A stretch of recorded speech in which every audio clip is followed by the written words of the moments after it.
फैसलों की वजह से सुर्खियों में रहते हैं सीजेआई। कानून की दुनिया में लीगल रॉकस्टार के नाम से मशहूर है ये जज। जनता ने सीजेआई पर क्यों लगाया लॉ बजट पीआर कैंपेन का आरोप? चीफ जस्टिस धनंजय यशवंत चंद्रचूड़ को कानून की दुनिया में एक लीगल रॉकस्टार के नाम से भी जाना जाता है। महिलाओं के वैवाहिक जीवन पर कई विशेष टिप्पणी करने वाले चंद्रचूड़ मौजूदा चीफ जस्टिस ऑफ इंडिया के रूप में सुप्रीम कोर्ट के फैसले पेश करते हैं। अपने शुरुआती दिनों में एक रेडियो जॉकी रह चुके चंद्रचूड़ हार्वर्ड से पढ़ाई करके आए हैं और अब भारत में भी ये हार्वर्ड का ज्ञान बांट रहे हैं। मतलब अगर पावर में रहकर आप प्रवचन न दे सके तो भला पावर का क्या फायदा? हम ऐसा इसलिए कह रहे हैं क्योंकि बीते मंगलवार 21 मार्च के दिन ट्विटर पर #DVI चंद्रचूड़ बेस्ट CJI कई घंटों तक ट्रेंड करता रहा। अब ये पहली बार नहीं है जब ट्विटर पर भारत के जज ट्रेंड कर रहे हो। खुद चंद्रचूड़ कई बार अपनी तीखी प्रतिक्रिया व्यक्त करने की वजह से ट्विटर पर ट्रेंड रह चुके हैं। अब इसमें हैरानी वाली बात क्या है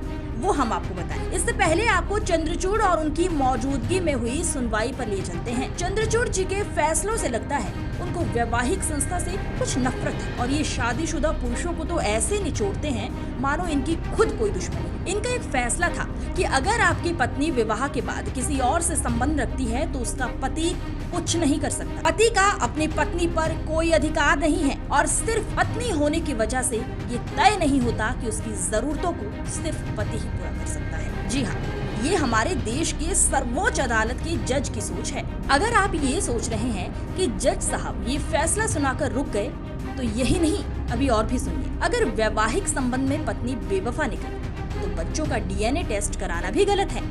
आप सोच रहे होंगे क्यों? तो इससे उस तीसरे व्यक्ति की प्राइवेसी का हनन होता है जिसका वो असल में बच्चा है। क्यों चौंक गए ना? सबसे चौंकाने वाला निर्णय जज साहब ने तब दिया जब एक पोलियो से अपाहिज व्यक्ति ने अपनी पत्नी पर पिटाई का आरोप लगाया और उसे तलाक लेने की मांग करता है। कोर्ट में ये साबित हो जाता है कि पत्नी अपने अपाहिज पति की पिटाई करती है।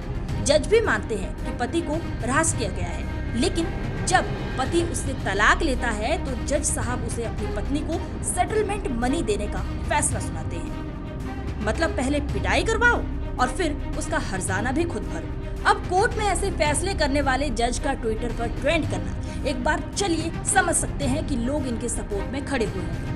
लेकिन इसे देखकर हैरानी तब हुई जब ट्विटर यूजर आलोक भट्ट ने गौर किया कि हैशटैग को ऐसे ट्विटर अकाउंट द्वारा ट्रेंड कराया जा रहा था जो आमतौर पर बॉलीवुड और अन्य PR कैंपेन्स को प्रमोट करते रहते हैं। जिन अकाउंट से #DY Chandrachud best CJI trend कराया जा रहा था, उन्हीं अकाउंट का इस्तेमाल कांग्रेस, शाहरुख खान और फोन कंपनियों को प्रमोट करने के लिए किया जाता है।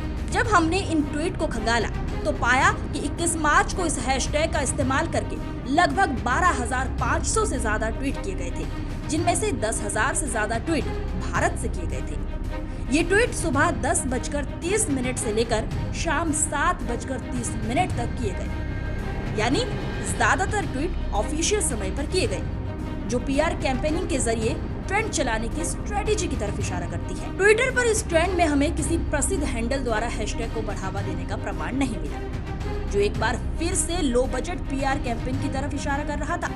इस हैशटैग की ट्रेंड करने से काफी लोग चकित हैं कि देश की CJI को लेकर ऑर्गेनाइज तरीके से ट्रेंड क्यों चलवाया जा रहा है और एक CJI को ट्रेंड करने या ट्रेंड होने से मिली फेम का क्या करना है। इस मामले पर आपका क्या विचार है, हमें कमेंट करके जरूर बताएं और हमारे चैनल को सब्सक्राइब करें। Bureau report UPN TV।